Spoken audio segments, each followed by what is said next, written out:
Hello, this is the Delicious Legacy Podcast. Welcome back to another archaeogastronomical adventure. With me, Thomas Dinas. Now, what would Tibetan deer, the baleen whale, and the pomegranate have in common? What the heck is that connects these things? And certainly, what is it that makes them so interesting that I dedicate a whole episode about them? And what's the connection with the spices and spice trade? And of course, food.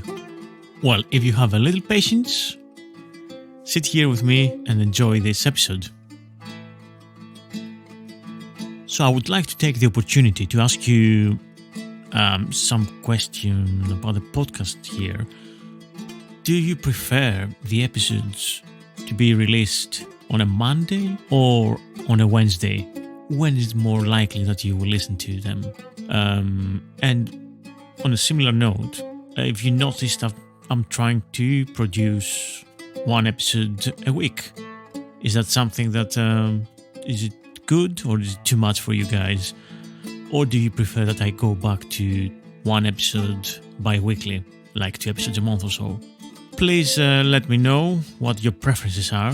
I'd be interested to know. And you can tweet me on Twitter at Delicious Legacy. You can also email me at the Delicious Legacy Podcast, all one word, at gmail.com. And of course, you can reach me out on Instagram, which I'm as the Delicious Legacy as well. So get in touch and let me know what's more convenient for you guys.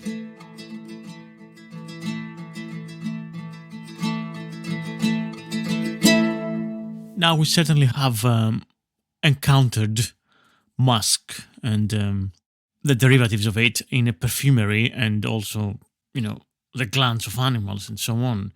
But what is the connection here with spices and our food? This seems very odd way of starting an episode. Musk is one of the most enduring aromatic and potent aromatic in the world and comes from a very rare substance held in the glands, in the scent glands of some of the most endangered deer living in Asia, in the genus of Muscus. Now, to attract mates and to repel competing rivals, they have a unique way of doing this. They mark their territory by dropping grain-like secretions onto shrubs and at its margins from an abdominal pouch that protrudes not far from the genitals.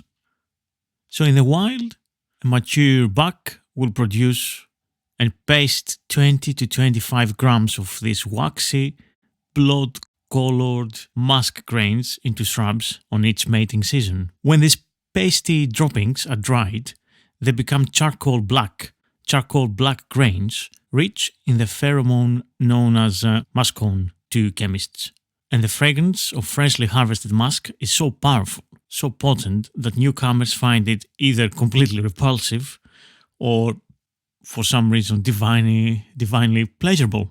This, of course, has to be diluted, and musk, once it's diluted, has a warm, aromatic, earthy fragrance that some have likened it to scent of freshly cut wood or a baby skin just after bath. That's not my description, but what some people describe as a sweet smell. Something like, I don't know how to describe it otherwise, but I know it sounds a bit weird as a description of a smell, but it kind of also makes sense, if you ever been near babies, I suppose. There are some tantalizing evidence that musk could possibly have been traded very locally as early as frankincense, so around 3500 BCE.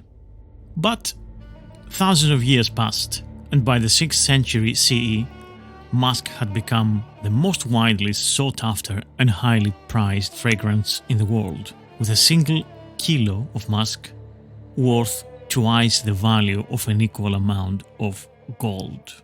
For comparison, today musk worth still quite a lot, and it's like 3 or 4 times its weight in gold. Beyond being used in perfumes and aromatics and incenses, it had many uses, like aromatic soaps, for example. And in India, it was valued as a cardiac cure for diseases. And in Europe and Great Britain, it found culinary favor as an ingredient in baked goods, beverages, candies, ice creams, molasses, and puddings. The name seems to originate from the late Greek moschos, from the Persian word musk and Sanskrit muska, which probably means something like testicle. And of course, natural musk pods occur in Chinese traditional medicine.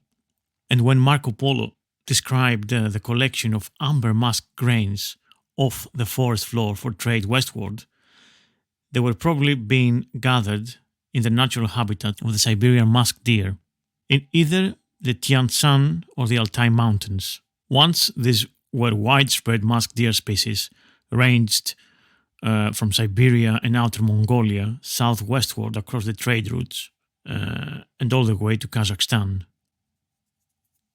Mongolian and Huigu harvesters knew how to obtain the grains without killing the deer, and no doubt passed them on the Sogdian traders, who, starting in the 5th century CE, of course, annually delivered as much as 1,500 kilograms of musk westwards, as far as Constantinople, Athens, and Rome. It takes about killing 30 to 50 sexually mature bucks to gather the 1 kilogram of musk. So you can imagine that at some point the demand was really high for good quality musk, amber musk. So that put pressure to nomadic traders and nomadic hunters to kill and gut the animals rather than sustainably harvest the musk. By the 19th century, the range of the Siberian musk deer had contracted and the number of deer had declined dramatically.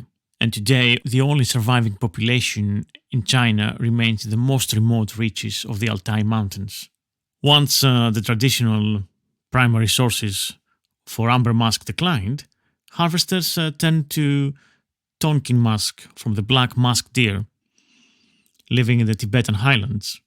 In time, its fragrance became even more highly regarded than that of the amber musk, but the black musk deer population soon rapidly declined as well.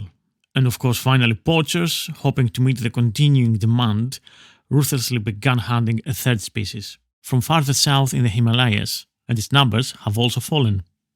Now, all 3 species are considered vulnerable to extinction, and the sales of their products are banned, thankfully, through international treaties of wildlife trade.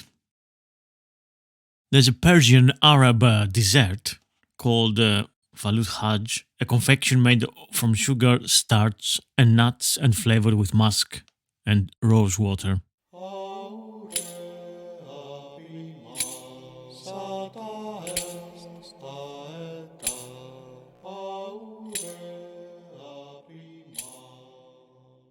The balena penetrates to our seas even, Pliny wrote. It is said that they are not to be seen in the ocean of Gades before the winter solstice, and that at periodical seasons they retire and conceal themselves in some calm capacious bay, in which they take a delight in bringing forth. This fact, however, is known to the orca, an animal which is peculiarly hostile to the balena, and the form of which cannot be in any way adequately described, but as an enormous mass of flesh armed with teeth. This animal attacks the balenian in its places of retirement and with its teeth tears its young, or else attacks the females which have just brought forth, and indeed while they are still pregnant. And this is from Natural History of Pliny, which in a passage talking about the whales, which is remarkably accurate in the behavior of the whales and the orcas, indeed. Mixed with wine, it was considered an aphrodisiac. It was used to ward off the plague and as medicine to treat headaches, colds, epilepsy, and other illnesses. Louis XV of France is said to have spiced his favorite dishes with it, and Elizabeth I was said to have used it as a spice. But what is that mysterious substance, this sought after fragrance that was used as a spice? And also, it was used in medicine and in perfumery. This substance is called ambergris, and it begins its arduous, long, mysterious journey in the depths of the ocean, hundreds and hundreds of tons of seawater in the darkness and in the warm and cavernous gut of the sperm whale. A sperm whale is huge, obviously, just almost all whales that we know of. A male bull probably weighs about 50 tons. So a sperm whale must consume about a ton of food a day to stay alive. To do that, they dive in depths of several hundred meters and beyond the farthest reaches of sunlight, where they ingest hundreds of pounds of deep water squid. Ambergris was already a sought-after fragrance and valuable commodity in ancient times. The Egyptians burned it as an incense, and in Arabian culture, the fragrance was just as well known as in the coastal regions of the Indian Ocean. English upper classes perfumed their gloves with it. In Egypt, ambergris is still used to flavor cigarettes. The first evidence of the use of ambergris in fine perfumery comes from the Arabs in Spain in the 10th century, and this was imported from the Sunda Islands and from Maghreb. At the beginning of the modern era, ambergris was traded through Europe and in many cases was weighted out with gold. Al-Hassan ibn Mohammed al-Wassan, called in Western Europe Johannes Leo Africanus, around 1490, wrote that the price of 1 pound of ambergris on the market in Fez was 60 ducats, which corresponds to that of 3 slaves. I know it's a very weird analogy, but those were the times. The finest and most valuable ambergris is pale grey to golden yellow, or in very rare cases, chalky white. It's a very strange substance, and it's one of these things, together with musk, that conjures extremely weird feelings in people, I suppose. The smell of it. For a long, long time, there was much uncertainty and ambiguity about the origin of ambergris. The Chinese called them Lang Xianxiang and imagined dragons sleeping on coastal rocks and drooling in the sea while they slept. The saliva, they believed, was the source of the fragrance. In Japanese culture, on the other hand, they spoke of Kunsurano Fu. The Arab traveler and historian Al-Masudi reported of merchants and sailors who believed that ambergris grew like mushrooms on the seabed and was occasionally washed ashore by storms. Marco Polo was the first Western traveler, allegedly, to report that the sperm whale of ambergris was hunted by Yemeni sailors of the Socotra Islands. Culturally and etymologically, ambergris was confused probably with amber, the true amber, the yellow one, and to distinguish it between, obviously, ambergris, between amber and ambergris, the English word ambergris is used today for the excretory product of sperm whales, which is derived from the French ambergris and ultimately from the Arabic word anbar. So this is a very complex and very balanced fragrance, and has a series of notes and sub-notes that combine and give a harmonious character to the smell, to the odor. It's typically very marine type of odor, and different people described it like perception of the open ocean and not along the coasts, that smell, accompanied by a violet tone occurring in algae, or perceptible scent of damp, moss-covered ground in a forest, but without the musty effect of it. A precious fragrance of exotic wood and an incense-like tonality, such as is found in ancient cathedrals. Fine smell of tobacco, and so on and so on. I can go on forever. That's all the description of the odor of ambergris. So ambergris is initially a waxy soft mass in the intestine of the sperm whale. That's why we're talking about sperm whales here. And it forms after an injury by the horned jaws of the squid, which is the preferred food of the whale. So the ambergris serves as an antibiotic wound closure, in which the indigestible components are all embedded of the squid. So the concretions enter the sea through vomiting as fecal stones, or through the natural death of the animals. And they can weigh anything between a few grams and 100 kilograms. And it's almost black lumps. And initially that smells of feces, obviously, and floats on the surface of the sea due to its low density. And while it's floating, there happens this transformation, this photochemical degradation and oxidization, which transforms it to a very highly prized perfumery raw material. But as we will see, not only perfume. So like the other valuable animal perfume, musk or civet or castoreum, so ambergris feels slots perfectly on that kind of niche of aromas. It was used obviously for ceremonial and religious purposes, but also started used by nobles for its fragrance and the mysterious effect of its odor. Christopher Kemp, a molecular biologist, writes in his book about ambergris that ambergris was melted like butter onto roasted game encased in pastries. It was also used in sweets and desserts and as an ingredient, as a fragrance. So Persian sherbets included ambergris along with water and lemon. And apparently Casanova added it to his chocolate mousse as an aphrodisiac. And the French gastronome Brillat Savarin recommended a shilling's worth of ambergris in a tonic of chocolate and sugar, which he claimed could render life more easy.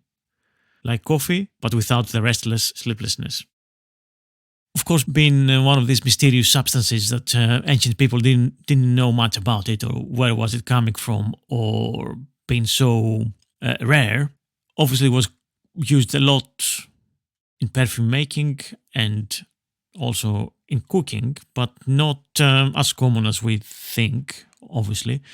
We haven't found any recipes from ancient Greece or ancient Rome that they use it. But we do have some evidence from medieval Arab and Indian cuisines, which basically adopted or copied elements from the court cuisine of the medieval Persia. And of course, the use of their aromatics in foods like orange blossoms, roses, other flowers, sandalwoods, camphor, and there is, of course, our ambergris in the food itself. There's an example of a 15th century recipe, the Nimatna manuscript of the Sultans of Mandu. Boil the meat well, take it off the fire, dry it, and fasten it to a wooden skewer. Mix saffron, white ambergris, and rose water together and rub it on the meat. Put it in a cooking pot and add rice. Put in fresh ginger, onions, and salt and cook it. Serve it with good gravy. Since ambergris was part of medieval Arab cuisine, it might well have entered the cuisines of the medieval European privileged elites, which incorporated many Arab influences. But we haven't seen it yet in an English or French medieval recipe manuscript. Perhaps it can be seen or found at some point in medieval Italian recipe manuscripts, because Renaissance Italian court cooks used in biscotti and other sweets a lot of aromatics and flavorings such as musk and so on. By the 17th century, the French too had adopted it. In La Varenne's Traité de confitures, ambergris, almost always paired with musk, perfumes diverse and candied fruit concoctions and sugar paste pastilles and pralines and marzipans and wines and lemonade, and as well as a preparation called crème haute façon, which is basically crème anglaise. La Varenne also gives us these directions for preparing both musk and ambergris for use in recipes. To prepare your musk in proper way, put it in a little cast iron mortar, pound it with a pestle of the same material, mix it with a little powdered sugar, and after everything is well ground, put it in a paper so that you can make use of it as needed. You can prepare ambergris in the same way and even mix them together to use as much for beverages as for preserves. Early modern England. There's a curious lady of the 18th century who claimed to have read in obscure 16th century sources that ambergris was the au goût of Tudor court circles starting in the early 1500s. And by that we mean high taste, the thing to have. Perhaps this was true, but there's very little mention of it in the 16th century English printed cookbooks. Robert May, in The Accomplished Cook, 1660-1665, has some 20 recipes. Hannah Woolley, in Queen-like Closet, 1672, has close to 30. Woolley's fondness for the material is interesting, for she addressed the upper middle classes as much as she did the very wealthy. Perhaps ambergris was not quite as rare and expensive in 17th century England as we might suppose. Or perhaps it wasn't even ambergris, but something else. Both May and Woolley outline ambergris-infused medicinal drinks, and both have jellies, like gelatins, flavored with this substance. But otherwise, their recipes differ. Woolley focuses on ambergris-scented marzipans, preserved fruit cocktails, and sugar candies. May uses ambergris primarily in dishes involving eggs or cream or both. Eggs poached in syrups, scrambled or poached eggs on toast, which is a rare non-sweet preparation for the book, rich baked puddings, codling cream, snow cream, cheesecakes, and the mildly alcoholic hot custard beverage called posset. Manuscript cookbooks trend towards recipes similar to May's, their most common ambergris vehicles being rich, custardy baked puddings of bread and ground almonds, most of which feature dried or preserved fruits, and sometimes sliced apples or cooked artichoke bottoms too, lumps of beef marrow or butter, and plenty of thick cream and eggs.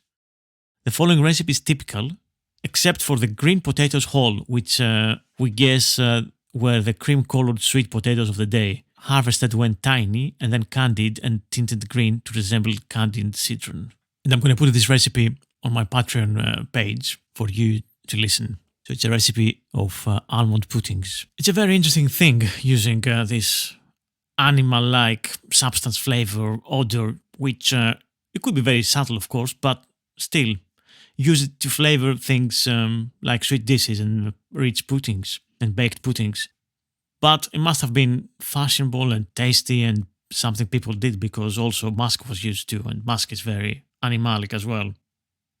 And musk was not only used in most recipes calling for ambergris, but also in many recipes on its own, most famously perhaps in the musk sugar candies, or kissing comfits as Shakespeare called them, in reference to musk's supposed aphrodisiac properties that the Elizabethan English adopted from Italy and adored for sweet banquets. Whether used on its own or in tandem with ambergris and musk, they were generally deployed in English recipes with rose water and spices, a combination of all these different scents that could actually sound like a recipe for a perfume. So you have this animalic, musky, floral tones and undertones and so on.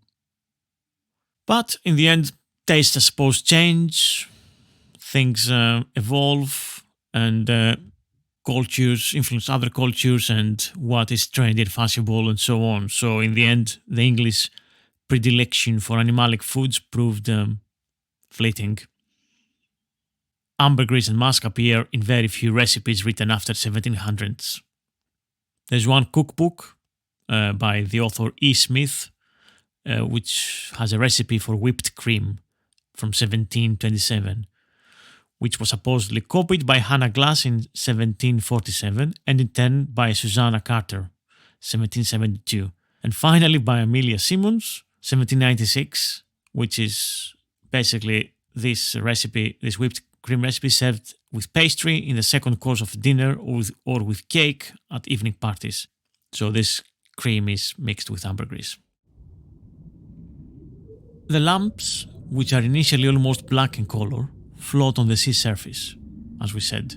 Of course, to float on the sea surface needs to rise slowly from the bottoms of the ocean where it originates, ascending slowly because it's slightly denser than seawater through the frigid ocean and taken by the currents. Eventually, it reaches the surface where it floats and floats, forgotten and mostly submerged, sometimes for years. At sea, the Ambergris floats. It bobs and rolls through cyclones and heat, from tropics, from stillness to doldrums, and then stalls in currents for months and months. It picks up speed in higher latitudes. It turns back again. It's trapped in ocean gyres and spends years and years navigating the Earth's oceans. This journey cannot be substituted. It seems and feels like wine in a bottle, and ambergris slowly matures like this at sea. Gradually reacts with its surroundings, oxidized by salt water, degraded by sunlight, and eroded by wave action, and then beached somewhere along a remote and windswept coastline, or dumped by a storm into a busy, populated stretch of water. By that time, it's an aged and well-traveled piece of ambergris. It's different, it has changed, it has been worked on by the ocean, and depending on how long it has been at the sea, its color and texture will have evolved from black tar-like substance to a pale, smooth, waxy ball rolling in the surf. Over the years, it loses most of its water content. It becomes smaller, and denser. Its exterior hardens, takes on a tough rind-like appearance. More than anything else now, resembles a light grey stone, a little like pumice stone, chalk or dried clay. Its surface might have a shiny patina on it. Its interior will be flecked with embedded squid beaks, just like burnt black seeds. It smells pungently and it undergoes another transformation. That fecal smell that characterizes freshly expelled ambergris gradually softens and is replaced by a rich and complex odor, described, as we've seen above, as sweet and woody and earthy and marine. So yeah, this is the mysterious ambergris, this weird substance that comes from the depth of the oceans, from the insides of whales, which accidentally rises and rises to the sea and reaches some random faraway corner of the earth, and some curious and weirdly attracted human takes this ball and wonders what it is. Very interesting thing, and very weird that we use it in perfumes and foods. It's just another mystery to me, really. And I found it fascinating, and I thought it might be an interest of you here as another exotic, weird, and rare spice that we use in our historical foods. And of course, this trade on musk and ambergris, which expanded with the Arabs, with the Arab merchants. It brings me, however tenuously, to pomegranate. That might sound a bit weird, trying to include pomegranates, shoehorn them into a spice episode, a spice and this kind of flavoring episode, but it does make sense in a way. Obviously, pomegranate was very important in medieval Arab Spain, hence Granada, pomegranate, the apple from Granada, which became prevalent in northern Europe via the Arabs of Spain, the Moors.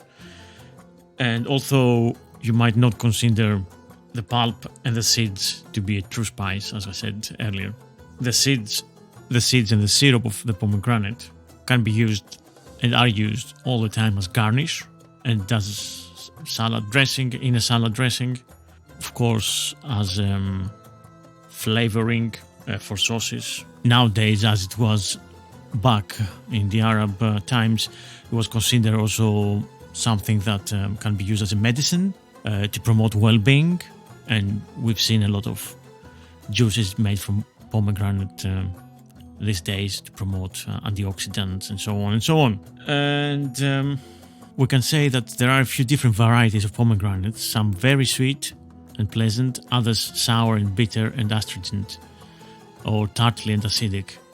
But they're all widely used, and they all have been used for millennia. The wild ancestors of today's domesticated pomegranates are likely to be of Central Asian origin. Also, some food historians pinpoint Persia as the place of the first domestication, and others suggest a more broad arc between Caucasus Mountains in the west and Himalayas in the east. Curiously, another species of the same family tree is cultivated as an ornamental and is native to the island of Socotra, just south of Arabia, the Arabian Peninsula, and between Djibouti, Eritrea, and the East African coast and Arabia. A very unique and very alien, in a sense, landscape, the Socotra Island. Anyway, I'm digressing with Socotra Island, but that's a fascinating place. Google it if you don't know about it. I love the ancient Greek myth about the pomegranate, about how Persephone was in the underworld, abducted by Hades, and of course Demeter, her mother, she was mourning and the earth was barren. So Demeter was in Sicily, or at least this is one of the myths and many variations of myths from ancient Greece that we get about the world. So they were never set in stone anyway, but one of the myths says that Demeter was in Sicily, one of her favorite places supposedly, when Persephone, while playing with her companions in the Nicean fields, she was carried off by Hades, the god of the underworld. Zeus, who was happy to play a trick on the faithless Demeter, was in plot with Hades apparently. And hearing the girl's cries from far away, Demeter, who loved her daughter above all else, took the diadem off her bright hair and veiled herself in dark robes. Wailing with despair and flying bird-like over the water, which grew rough beneath her, and over the land, which turned to desert, she set off in search of Persephone. She wandered thus for 9 days, carrying 2 lighted torches, refusing to partake of nectar and ambrosia, or to bathe in any water but her own tears, until her beloved daughter should be restored to her. No rain fell from the heavy clouds that covered the earth, and no plants grew or ripened. Exhausted with wandering, despair and fasting, Demeter was taken in by poor people living almost on a level with animals on the outskirts of a forest. Disavlis and his wife Bobo and the 3 sons, half-wild herdsmen, they consoled her and at last made her smile and agreed to drink a decoction of barley and mint, which revived her. Thanks to these good people, the goddess gave them the ears of wheat she was holding before she retreated to the temple of Eleusis. The couple's youngest son, Triptolemus, determined to travel the world spreading the divine gift. Through him, men ceased to be savages, eating the plants they gathered, and learned to cultivate grain. He is depicted driving a chariot with winged wheels and holding a sheaf of wheat as a whip. Since no one had anything to eat in Demeter's absence, no sacrifices or offerings were made to honor the gods. Iris, goddess of the rainbow, was sent to reason with the inconsolable mother, but in vain. One by one the immortals came to lavish wonderful gifts upon her, but all Demeter wanted was her beloved daughter. At last Zeus sent Hermes, messenger of the gods and patron of merchants, down to the underworld, and Hermes, who was noted for his cunning, persuaded Hades to release Persephone. The lord of the underworld allowed his mourning wife to go, but when she opened her mouth in a cry of joy, he seized his chance to make her swallow a pomegranate seed. She had now broken the fast and joined upon all the underworld, and would have to return to begin it again. So this is the story of Persephone traveling between underworld and earth for 6 months per year, and that's hence why we have the winter and summer, and where the fruits ripen, when there's joy, when Persephone is back with her mother, and so on. In a more grounded historical context, pomegranate, obviously, it was native to Persia, modern-day Iran, and it was familiar in Egypt by the mid-2nd millennium BCE, so we're talking about 4,500 years ago. we can see and we find the unmistakable shape appearing frequently on wall paintings from then onwards all over the Mediterranean. And it was very well known in Greece, hence the myth with the pomegranate from earlier on. It is one of the fruit trees that characterizes the orchards of Alcinous in the Odyssey. And by then, the pomegranate was evidently spreading further west and west and west. It has been found by archaeobotanical finds in southern France, like 300-400 BCE, and the Latin name of the fruit, Malum punicum, which we use for pomegranate, which means something like Phoenician apple, can be relied as evidence that the cultivation might have been introduced to Italy, or perhaps to Gaul or Sicily or whatever, by the Phoenicians and the Carthaginians. When pomegranate made it from Damascus to Al-Andalus with Banu Umayyah, it was a big hit. The first cultivar in Spain was named Safari, and it persisted with that name for hundreds of years after its introduction around 755 AD. But rather than retain the ancient Semitic term al-Rumman for all pomegranates, the Moors and Syrians who emigrated to Spain instead chose the Latin-derived pomum granatum, which was Arabized and condensed to Garnata, and then Hispanicized to Granada.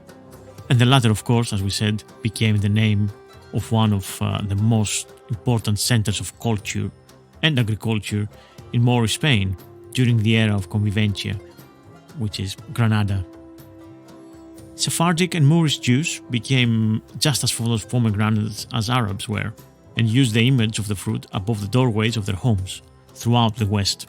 From Spain, pomegranate cuttings, including the Safari variety, went on to the Canary Islands and then to the Americas. Athenaeus, writing about the classical Greek period, he mentions that the following seasonings are listed by Epiphanes: grape juice, salt, cooked wine, silphium, cheese, thyme, sesame, natron, cumin, pomegranate, honey, marjoram, fine herbs, vinegar, olives, green stuff for sauce, capers, eggs, salt, fish, cress, garlic, juice. And there is a meat dish from Athenaeus who quotes a recipe from Epanetus called the dish is called mima, and a mima of any sacrificial animal or chicken is to be made by chopping the lean meat finely, mincing liver and offal with blood, and flavoring it with vinegar, melted cheese, silphium, cumin, thyme, Roman hyssop, coriander leaf, coriander seed, onion, fried onions or poppy seeds, raisins or honey, and the seeds of sour pomegranate. You may also use it as a relish. And now for the extra bit for Patreon backers only, on how the pomegranate reached Andalusia. If you remember in our medieval episode, the first ruler of Al-Andalus, Abd al-Rahman, he barely escaped with his life from Damascus when the Abbasids hunted and killed all his family.